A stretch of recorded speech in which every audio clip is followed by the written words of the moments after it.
Les autorités congolaises partent en guerre contre le Covid-19. Le pays a commencé l'isolement et le confinement total du centre politique, économique et diplomatique de sa capitale, Kinshasa. Le Cameroun met tout en œuvre pour venir à bout du nouveau coronavirus. Le maire de Douala procède à la distribution de masques aux conducteurs de mototaxi. Ces derniers sont identifiés comme population à risque. Forces de l'ordre et habitants se sont de nouveau affrontés lundi à Abidjan. En effet, Yopougon, grand quartier populaire d'Abidjan, a été retenu pour abriter un centre de dépistage du nouveau coronavirus, un projet que refusent les habitants. Bonjour à chacun, bonjour à tous et bienvenue dans cette session d'information que nous ouvrons par la Grande-Bretagne. Le chef du gouvernement conservateur Boris Johnson est admis en soins intensifs depuis ce lundi. Boris Johnson a reçu de l'oxygène mais n'est pas placé sous respirateur selon le ministre de la Santé. Une admission qui a suscité une avalanche de réactions à travers le monde. Reportage. L'admission du Premier ministre Boris Johnson en soins intensifs suscite une forte inquiétude au Royaume-Uni et au-delà. Lundi, au cours de l'après-midi, l'état de santé du Premier ministre s'est détérioré et, sur le conseil de son équipe médicale, il a été transféré au service des soins intensifs de l'hôpital, selon son porte-parole. Diagnostiqué positif au Covid-19 le 27 mars, le chef du gouvernement conservateur avait refusé de s'arrêter de travailler depuis ses appartements de Downing Street. Au bout de 10 jours, dimanche, il avait été hospitalisé pour des examens, une mesure de précaution officiellement. Le lendemain, il n'allait pas mieux, bien au contraire. Cela ne fait aucun doute que la tournure prise par les événements signifie que Boris Johnson est gravement malade, estimait lundi soir Derek Hill, professeur d'imagerie médicale à l'University College de Londres. L'ancien Premier ministre britannique Theresa May déclare dans un tweet « Mes pensées, mes prières vont à Boris Johnson et à sa famille alors qu'il continue de recevoir des soins à l'hôpital. » Le président américain Donald Trump souhaite un prompt rétablissement à son ami Boris Johnson après l'admission en soins intensifs du Premier ministre britannique atteint du coronavirus. Le président français Emmanuel Macron, pour sa part, apporte sur Twitter son soutien au Premier ministre britannique Boris Johnson, lui souhaitant de surmonter cette épreuve le plus rapidement possible. Cette avalanche de réactions montre à quel point le coronavirus est menaçant et peut atteindre n'importe quelle couche, n'importe quand. Forces de l'ordre et habitants se sont de nouveau affrontés lundi dans la capitale de la Côte d'Ivoire, Abidjan. En effet, le quartier Yopougon, grand quartier populaire d'Abidjan, a été retenu pour abriter un centre de dépistage du nouveau coronavirus, un projet que refusent les habitants.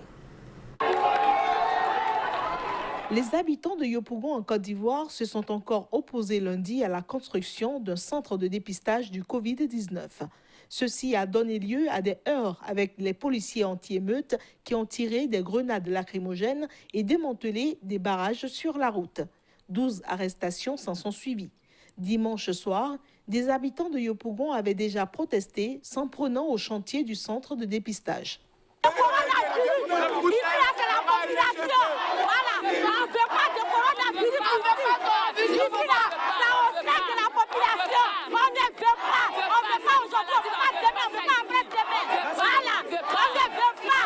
Ne vous inquiétez pas, toutes les communes d'Abidjan auront ces centres-là pour faciliter et pour donner l'information. Ce n'est pas seulement même pour des tests, c'est pour des informations.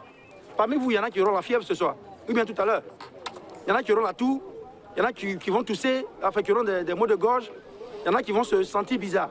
C'est la première fois que des incidents violents liés à l'épidémie du nouveau coronavirus sont signalés en Côte d'Ivoire. Le pays est encore relativement peu touché selon le bilan officiel qui faisait état dimanche de 261 cas et de 3 décès. Cependant, les autorités ivoiriennes craignent une propagation de l'épidémie et tentent d'augmenter les capacités de soins et de dépistage. Les autorités de la République démocratique du Congo partent en guerre contre le Covid-19. Le pays a commencé l'isolement et le confinement total du centre politique, économique et diplomatique de sa capitale Kinshasa, considéré comme l'épicentre de la pandémie du nouveau coronavirus. Jusqu'au 20 avril, la République démocratique du Congo procédera à un confinement sélectif. Il s'agit d'isoler et de confiner le centre politique, économique et diplomatique de Kinshasa. Dernière en date des mesures drastiques prises en Afrique pour contrer la pandémie du coronavirus. Les autorités sanitaires envisagent la désinfection massive de la commune résidentielle de Gombe, tout à la fois siège du gouvernement, de plusieurs banques et grandes entreprises et des principales ambassades. Lundi, des checkpoints sécuritaires et sanitaires ont matérialisé la frontière entre Gombe et le reste de la cité. Pour les usagers, la pilule passe difficilement. Je vais juste acheter du pain, les magasins fermés. Et là-bas, plus loin, c'est fermé. Je ne sais pas où m'approvisionner. Et ici, on n'autorise pas le passage. Que doit-on faire? Je suis sous la liste de ceux qui doivent entrer en ville. J'ai la carte vendue, bien sûr, l'ordre de mission et tout, mais on ne sait pas me faire passer. Oui, depuis le matin jusque-là, nous avions intercepté des alertes. Il y a eu des gens qui ont présenté des fièvres, il y a eu des gens qui ont présenté des fatigues intenses, des vomissements aussi. Hein. Nous les avons interceptés, on a appelé une équipe d'alerte pour venir le prendre et aller continuer les investigations approfondies. Les autorités sanitaires ont fait état de 161 cas confirmés, dont 18 décès, 5 personnes guéries. 7 nouveaux cas confirmés ont été enregistrés à Kinshasa. À partir du 10 mars, les premiers cas confirmés ont été enregistrés à Gombe, souvent parmi des Congolais de retour de l'étranger, dans l'entourage même du chef de l'État, Félix Tshisekedi. Pendant le confinement partiel de la Gombe, les équipes sanitaires doivent rechercher les personnes malades, les contacts à risque et les cas symptomatiques dans tout Kinshasa. Le Cameroun ne poussa pas, mais tout en œuvre pour venir à bout du nouveau coronavirus. Le maire de Douala procède à la distribution de masques aux conducteurs de moto-taxi. Ces derniers sont en effet identifiés comme population à risque. Endiguer la propagation du nouveau coronavirus, c'est la détermination des autorités camerounaises. Et c'est dans le but de stopper la progression du Covid-19 que les maires d'arrondissement de Douala ont remis aux conducteurs de taxi-moto, identifiés comme population à risque, des masques et des chasubles. Il est ici question de limiter le niveau de contagion qui pourrait exploser en raison de la forte mobilité des habitants. Et nous allons intensifier la distribution dans les jours à venir dans les autres arrondissements. Notre souhait est que tous ceux qui portent toute la journée, chacun ait un masque. Le port du masque soit rendu obligatoire. Ces masques sont lavables, on peut les laver le soir et les porter le lendemain. C'est de cette manière-là qu'on va stopper la propagation du coronavirus. J'aurais souhaité, si la décision pouvait venir de moi, un confinement total. Vous imaginez, si tu prends un taxi, par exemple, tu es dans un taxi et que vous êtes même 2 personnes seulement et si une personne est infectée, l'autre sera automatiquement infectée. Un mois après la découverte du premier cas de coronavirus au Cameroun, le pays compte 650 cas à ce jour. Le virus s'est répandu dans 5 régions du pays et de nombreux cas de transmission sont signalés par le ministère de la Santé publique. À Douala, les maires d'arrondissement ont également lancé une campagne d'assainissement qui vise à désinfecter les zones insalubres.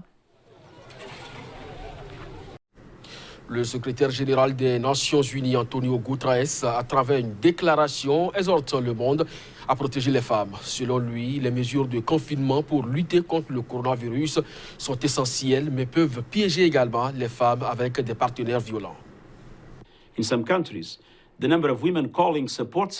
Dans certains pays, le nombre de femmes qui appellent les services de soutien a doublé. Dans le même temps, les services de santé et la police sont débordés et en sous-effectif. Les groupes de soutien locaux sont paralysés et manquent de fonds. Certains centres d'hébergement pour les victimes de violences conjugales sont fermés, d'autres sont pleins.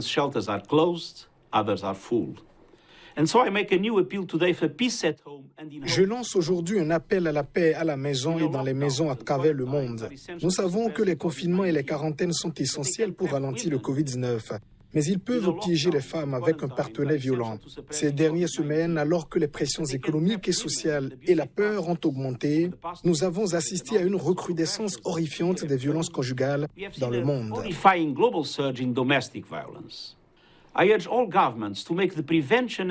J'appelle tous les gouvernements à faire de la prévention et de la lutte contre les violences faites aux femmes une part essentielle de leurs plans nationaux contre le Covid-19. Cela implique d'augmenter les investissements dans les services en ligne et les organisations de la société civile, installer des systèmes d'alerte dans les pharmacies et les magasins d'alimentation, classifier les centres d'hébergement comme activités essentielles et créer des moyens sûrs pour les femmes de demander de l'aide sans alerter leurs partenaires violents.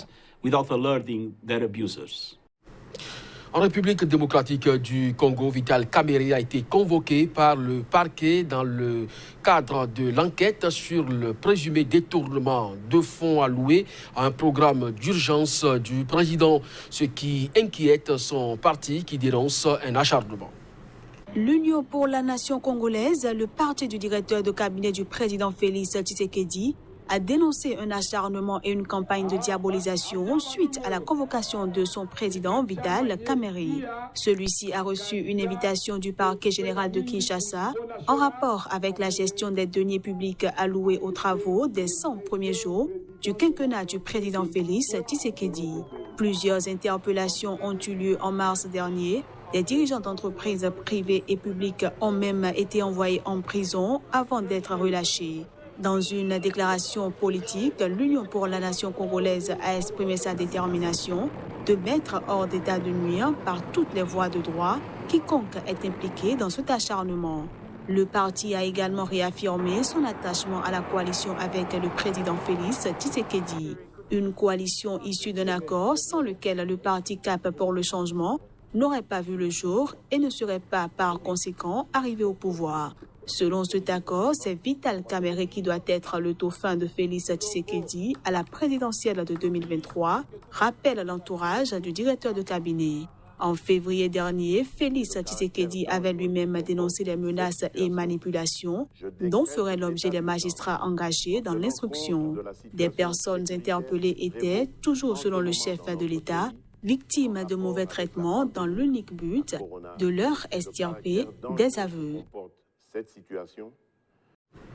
Restez chez vous si vous êtes en confinement, lavez-vous les mains et respectez la décision et surtout les distances de sécurité. Si vous êtes vraiment en mouvement, le coronavirus oblige. C'est la fin de ce journal. À très bientôt.